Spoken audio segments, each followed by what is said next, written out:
బట్టతలతో బాధపడుతున్నారా? ఆధునితనమైన పద్ధతిలో hair transplantation చేయబడును. Face clinic, Hyderabad. అది ఓ సీనియర్ రాజకీయ నాయకుడి ప్రెస్ మీట్. అది పూర్తయిన వెంటనే విలేకరులంతా బయటకొచ్చారు. ఆ వచ్చే సమయంలో ఓ రెండు పెద్ద వార్తా సంస్థల విలేకరుల మధ్య వాగ్వాదం జరిగింది. అది అంతటితో ఆగకుండా మరో స్టేజ్కి చేరింది. ఇంతకీ అక్కడేమైంది?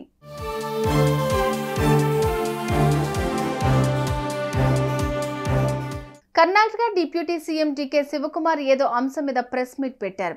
ఆ సమావేశానికి రాష్ట్రంలోని పెద్ద పెద్ద పత్రికల వాళ్ళతో పాటు పీటీఐ, ఏఎన్ఐ వార్తా సంస్థ ప్రతినిధులు కూడా హాజరయ్యారు.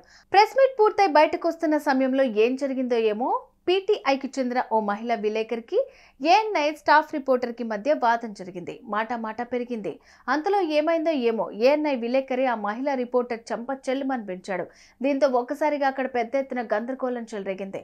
గందరగోళాలు జరుగుతుంటే వాటిని షూట్ చేస్తూ వార్తలో రాసో జనం ముందుకు తేవాల్సిన రిపోర్టర్లే ఇలా ఫైటింగ్లకు దిగేసరికి కాంగ్రెస్ నేతలు, కార్యకర్తలతో పాటు అక్కడున్న జనాలు ముక్కు మీద వేలేసుకున్నారు.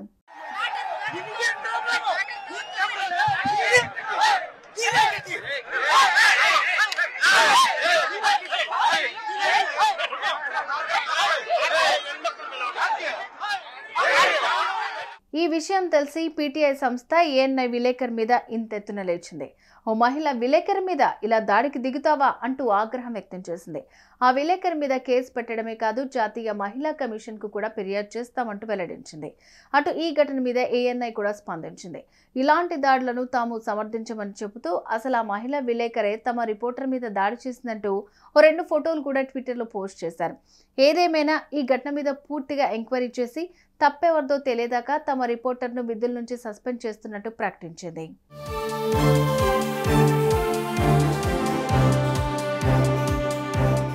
మొత్తానికి రిపోర్టర్లు కూడా ఒకరి మీద ఒకరు దాడులు చేసుకోవటం అన్నది అంత మంచి పరిణామం కాదంటూ కామెంట్లు వెల్లువెత్తుతున్నాయి. సుమన్ టీవీలో మీ పర్సనల్ అండ్ బిజినెస్ ప్రమోషన్స్ కోసం కింది నెంబర్కి కాంటాక్ట్ చేయండి.